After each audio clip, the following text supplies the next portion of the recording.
Good morning बच्चों, welcome to English grammar class. आज की क्लास में हम चैप्टर 3 जिसमें हम फ्रेजेस को पढ़ रहे हैं उसी को कंटिन्यू करेंगे। और इसी कंटिन्यूएशन में जो आज का हमारा टॉपिक है वो है बच्चों एडजेक्टिव फ्रेज। इससे पहले हमने क्या किया हुआ है, हमने जो नाउन फ्रेज़ है उसको समझ लिया है और नाउन फ्रेज़ के बाद जो प्रपोजिशनल फ्रेज़ था तो कल की वीडियो में हमने उसको समझा था और आज की वीडियो में हम समझेंगे एडजेक्टिव फ्रेज से। Okay, so let's start the video. Look, phrase की अगर हम बात करें, सबसे पहले फ्रेज क्या होते हैं कल भी बताया था। ग्रुप ऑफ वर्ड्स को फ्रेज बोलते हैं। अगर हम बहुत सारे वर्ड्स को या बोल सकते हैं एक से ज़्यादा रिलेटेड वर्ड्स को आपस में साथ में लिख दें तो कि वो क्या बन जाता है, फ्रेज बन जाता है। तो जैसे हम नाउन, प्रोनाउन, एडजेक्टिव, एडवर्ब ऐसे सिंगल पढ़ते हैं, अब इनके फ्रेजेस भी पढ़ने हमें होते हैं। Adjective phrase, noun phrase, adverb phrase, verb phrase, ये सारी चीज़ें भी हमें पढ़नी होती हैं। तो उसी में हमें आज सीखना है एडजेक्टिव फ्रेज। हालांकि पहले हम कई बार इसको पढ़ चुके हैं लेकिन आज एक बार फिर से रिवाइज करेंगे।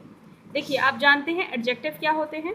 एडजेक्टिव क्या करते हैं, नाउन या प्रोनाउन को मॉडिफाई करते हैं। एडजेक्टिव नाउन को या प्रोनाउन को मॉडिफाई करते हैं। मॉडिफाई करने का मतलब समझते हो आप लोग? मॉडिफाई करने का मतलब क्या होता है कि उसको उसकी विशेषता बताते हैं, है ना। उसके बारे में हमें कोई इन्फॉर्मेशन देते हैं, हमें उसके बारे में कोई इन्फॉर्मेशन देते हैं, उसकी विशेषता बताते हैं, उसको मॉडिफाई करना कहते हैं। तो एडजेक्टिव जो काम करते हैं वही एडजेक्टिव फ्रेज काम करते हैं। काम में दोनों के कोई डिफरेंस नहीं है। जो काम एडजेक्टिव करेगा वही काम एडजेक्टिव फ्रेज करेगा। डिफरेंस क्या है? डिफरेंस केवल एक है। जो एडजेक्टिव है वो एक सिंगल वर्ड होगा, एक शब्द होगा, है ना। और जो फ्रेज हैं वो होंगे ग्रुप ऑफ वर्ड्स। एडजेक्टिव जो होगा वो एक वर्ड होगा, एडजेक्टिव जो होगा वो एक वर्ड होगा। जैसे हमने बोला गुड गर्ल, क्या बोला हमने बोला गुड गर्ल। क्या बोला? हमने बोला गुड गर्ल, ठीक है। एक लड़की है जो अच्छी है, तो यहाँ पर क्या है, यहाँ पर गर्ल की विशेषता बताई जा रही है गुड से, कि लड़की कैसी है, लड़की अच्छी है। तो ये जो गुड है ये एक वर्ड है, तो ये एडजेक्टिव है। क्या है? एडजेक्टिव है। काम क्या कर रहा है? नाउन की विशेषता बता रहा है। एडजेक्टिव फ्रेज भी क्या काम करेंगे? नाउन की या प्रोनाउन की विशेषता बताएंगे। लेकिन इनका रूप क्या होगा कि ये एक वर्ड नहीं होंगे, ये बहुत सारे वर्ड होंगे जो एक साथ एक ग्रुप की फॉर्म में होंगे, ठीक है। तो एडजेक्टिव फ्रेज भी एडजेक्टिव की ही तरह होते हैं। ये क्या करते हैं? ये नाउन या प्रोनाउन की विशेषता बताते हैं। और तीसरी बात, जैसे एडजेक्टिव यूज़ होता है सेंटेंस के अंदर, उसी तरह से एडजेक्टिव फ्रेज को भी इस्तेमाल कर सकते हैं। कहने का सेंस ये है कि हम इनको नाउन के पहले भी लगा सकते हैं और हम इनको नाउन के बाद भी लगा सकते हैं। विशेषता बताने के लिए ये ज़रूरी नहीं होता है कि इनका कोई एक जगह, कोई एक इनका प्लेस फिक्स होता है। सेंटेंस में जैसे ठीक लगे, जैसे ज़रूरत है, वैसे हम इसका इस्तेमाल कर सकते हैं। आइए देखते हैं अब हम कुछ एग्जाम्पल्स जिनकी मदद से हमें एडजेक्टिव फ्रेज को समझने में और आसानी होगी। पहला सेंटेंस देखिए, he is wearing a nice white watch. अब सिंपल सा सेंटेंस है, ही इज़ वियरिंग वॉच, इतना पढ़िए। अभी आप बीच के पार्ट को बिल्कुल छोड़ दीजिए, है ना। इस पार्ट को बिल्कुल आप स्किप कर दीजिए, केवल इतना पढ़िए, he is wearing watch. He is wearing watch, ठीक है। इस सेंटेंस को देखिए, सिंपल सेंटेंस है। एक प्रोनाउन है यानी कि एक सब्जेक्ट है, एक हेल्पिंग वर्ब है, एक वर्ब है और एक ऑब्जेक्ट है। इसमें कोई फ्रेज यूज़ नहीं किया हमने, ना तो हम ही के बारे में कुछ बता रहे हैं और जो ही वॉच पहने हुआ है, ना ही हम उस वॉच के बारे में कुछ बता रहे हैं। अब हमने क्या किया, हमने वॉच के बारे में कुछ बताना चाहा, तो हमने बताया कि वॉच जो है वो वाइट है। कैसी है? वाइट है।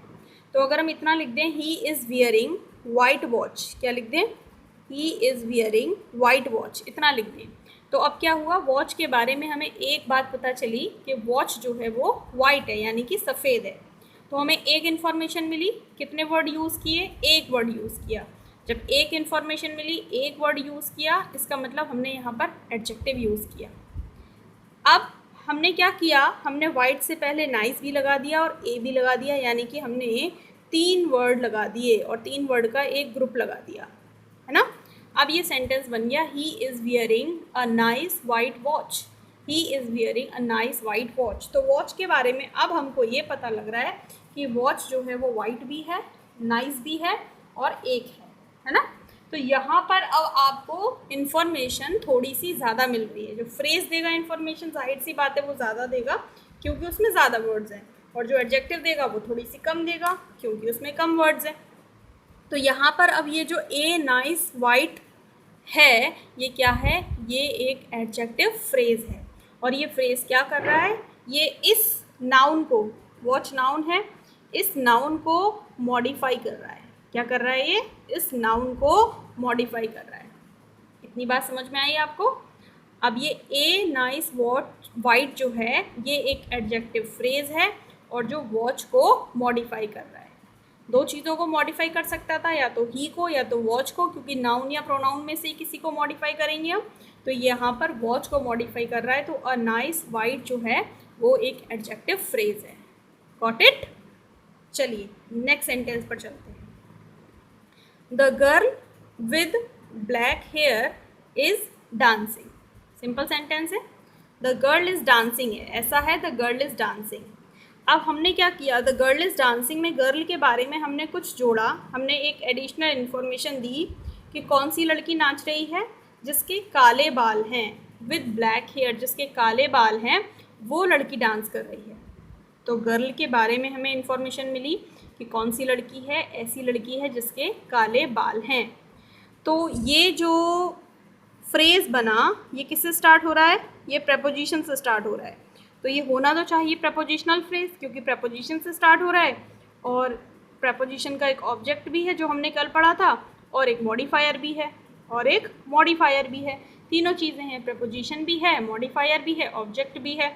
तो ये प्रपोजिशनल फ्रेज़ होना चाहिए। बिल्कुल ये प्रपोजिशनल फ्रेज़ है, but it is working as an adjective. ये किसकी तरह काम कर रहा है, यहाँ पर ये एडजेक्टिव की तरह काम कर रहा है, क्योंकि ये किसके बारे में बता रहा है, ये गर्ल के बारे में हमें एडिशनल इन्फॉर्मेशन दे रहा है कि लड़की के बाल काले हैं। तो यहाँ पर हम इसको एक एडजेक्टिव फ्रेज़ भी मान सकते हैं, क्योंकि प्रपोजिशनल फ्रेज़ जो होते हैं वो दो तरीके से काम करते हैं, या तो एडजेक्टिव की तरह काम करते हैं या फिर एडवर्ब की तरह काम करते हैं। तो जो एडजेक्टिव फ्रेज़ होते हैं वो प्रपोजिशनल फ्रेज़ का ही एक पार्ट होते हैं। ठीक है। The girl with black here is dancing में विद ब्लैक हेयर क्या है, एक एडजेक्टिव फ्रेज़ है, या बोल सकते हैं एक प्रपोजिशनल फ्रेज़ है जो किसकी तरह काम कर रहा है, एक एडजेक्टिव की तरह काम कर रहा है। और यहाँ पर वो किसकी विशेषता बता रहा है, किसको मॉडिफाई कर रहा है, वो गर्ल को मॉडिफाई कर रहा है। ओके। थर्ड सेंटेंस देखिए बच्चों, he gave me a box, उसने मुझे एक डिब्बा दिया।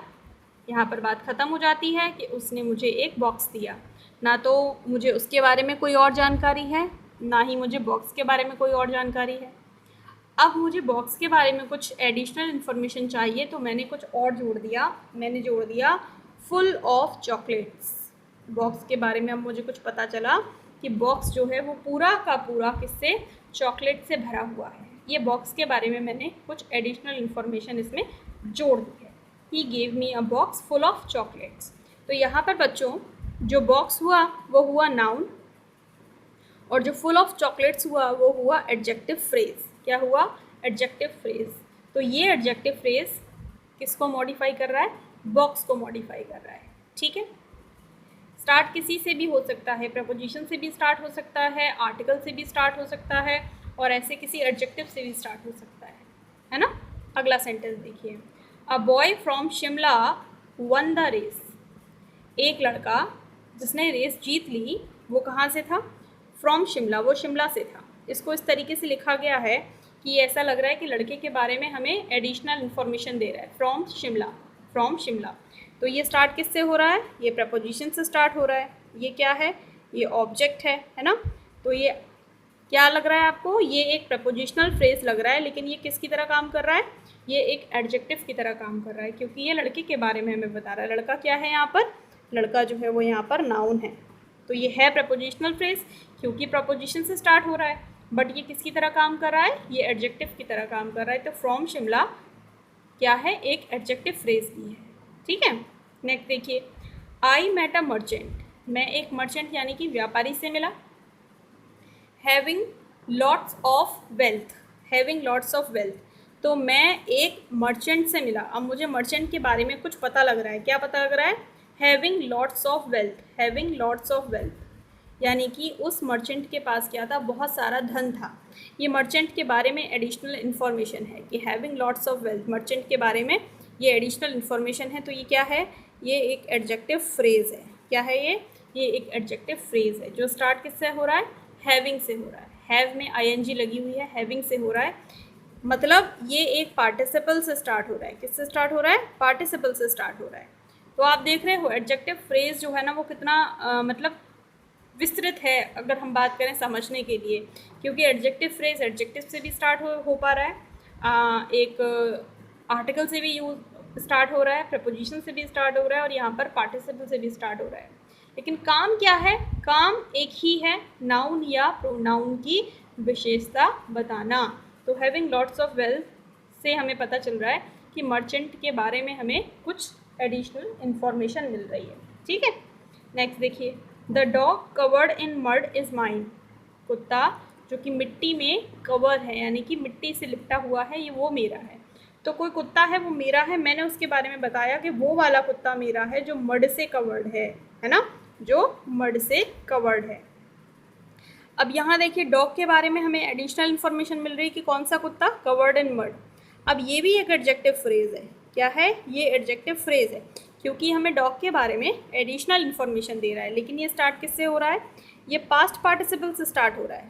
थर्ड फॉर्म है ना, पास्ट पार्टिसिपल से स्टार्ट हो रहा है। ये क्या था? ये प्रेजेंट पार्टिसिपल से स्टार्ट हो रहा था, आईएनजी लगी थी। तो देखा आपने, जो एडजेक्टिव फ्रेज हैं वो प्रेजेंट पार्टिसिपल से भी शुरू हो रहे हैं, पास्ट पार्टिसिपल से भी शुरू हो रहे हैं। लेकिन काम क्या है? काम है केवल नाउन या प्रोनाउन की विशेषता बताना। ठीक है, नेक्स्ट सेंटेंस देखिए, द किंग वोर अ क्राउन, द किंग वोर a crown made of gold, यानी कि राजा ने क्या पहन लिया? एक क्राउन पहना, मुकुट पहना। मुकुट के बारे में पता चल रहा है कि मुकुट किससे बना था?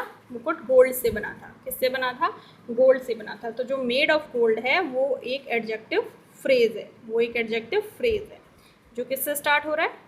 जो अगेन पास्ट पार्टिसिपल से स्टार्ट हो रहा है। किससे? पास्ट पार्टिसिपल से स्टार्ट हो रहा है ना, made of gold. Third form जो होती है वर्ब की वो पास्ट पार्टिसिपल होती है। वर्ब में अगर आईएनजी लगी होती है तो वो प्रेजेंट पार्टिसिपल होती है। ठीक है, एट्थ देखिए, देयर वॉज अ पॉट, एक पॉट था, made of earth on table, table पर एक पॉट था। पॉट के बारे में पता चल रहा है कि पॉट किससे बना था? Made of earth. अर्थ मतलब क्या होता है? धरती नहीं, अर्थ का मतलब होता है मिट्टी, यानी कि वो जो पॉट था वो मिट्टी से बना हुआ था, तो मेड ऑफ अर्थ। तो ये भी क्या है? ये एक एडजेक्टिव फ्रेज है, क्योंकि किसके बारे में जानकारी दे रहा है? ये पॉट के बारे में जानकारी दे रहा है कि पॉट कैसा है? मिट्टी से बना है। नेक्स्ट देखिए, it was a night full of horror, एक रात थी जो पूरी की पूरी किससे? हॉरर यानी कि डर से भरी हुई थी। तो नाइट के बारे में पता चल रहा है कि नाइट कैसी थी? फुल ऑफ हॉरर, डर से भरी हुई थी। तो ये क्या है यहाँ पर? ये भी एक एडजेक्टिव फ्रेज है। क्या है? ये भी एक एडजेक्टिव फ्रेज है जो स्टार्ट किससे हो रहा है? फुल से, और फुल क्या है? एक एडजेक्टिव। तो एडजेक्टिव फ्रेज एडजेक्टिव से भी स्टार्ट हो रहे हैं, है ना, पार्टिसिपल से भी स्टार्ट हो रहे हैं, और प्रेपोजिशन से भी स्टार्ट हो रहे हैं। आगे देखिए, इट वॉज एन एलिफेंट, एक हाथी था, विद अ वाइट स्किन, हाथी की स्किन कैसी थी? सफ़ेद स्किन थी। वैसे तो जनरली कैसी होती है हाथी की स्किन? ग्रे होती है, लेकिन वाइट एलिफेंट भी होते हैं। तो ये हाथी के बारे में पता चल रहा है हमें कि हाथी की स्किन कैसी थी? वाइट स्किन थी। अब ये किससे स्टार्ट हो रहा है? ये प्रपोजिशन से स्टार्ट हो रहा है, लेकिन ये है कौन सा फ्रेज? ये है एडजेक्टिव फ्रेज, क्योंकि ये हाथी के बारे में हमको एडिशनल इन्फॉर्मेशन दे रहा है। तो देखा आपने, इस तरह से डिफरेंट टाइप से हम एडजेक्टिव फ्रेज को सेंटेंसेस में यूज़ करते हैं। तो मैंने आपको 10 सेंटेंसेस के एग्जांपल देकर समझाया कि एडजेक्टिव फ्रेज क्या होते हैं। Adjective phrase group of words होते हैं जो नाउन या प्रोनाउन को मॉडिफाई करते हैं। नाउन या प्रोनाउन को मॉडिफाई करते हैं, इनको हम नाउन या प्रोनाउन के आगे भी लगा सकते हैं और इनको नाउन या प्रोनाउन के पहले भी लगा सकते हैं। मॉडिफाई करने का मतलब विशेषता बताते हैं या उनके बारे में हमें कोई एडिशनल इन्फॉर्मेशन देते हैं। ठीक है, तो आज की वीडियो में हमको केवल एडजेक्टिव फ्रेज ही सीखना था। अगले वीडियो में हम अगले फ्रेज के ऊपर चर्चा करेंगे। बताइएगा आपको आज की वीडियो समझ में आई, आपको एडजेक्टिव फ्रेज समझ में आए, कैसी लगी आपको वीडियो। अगले वीडियो में फिर मिलते हैं बच्चों। Till then take care of yourself, stay at home, bye bye.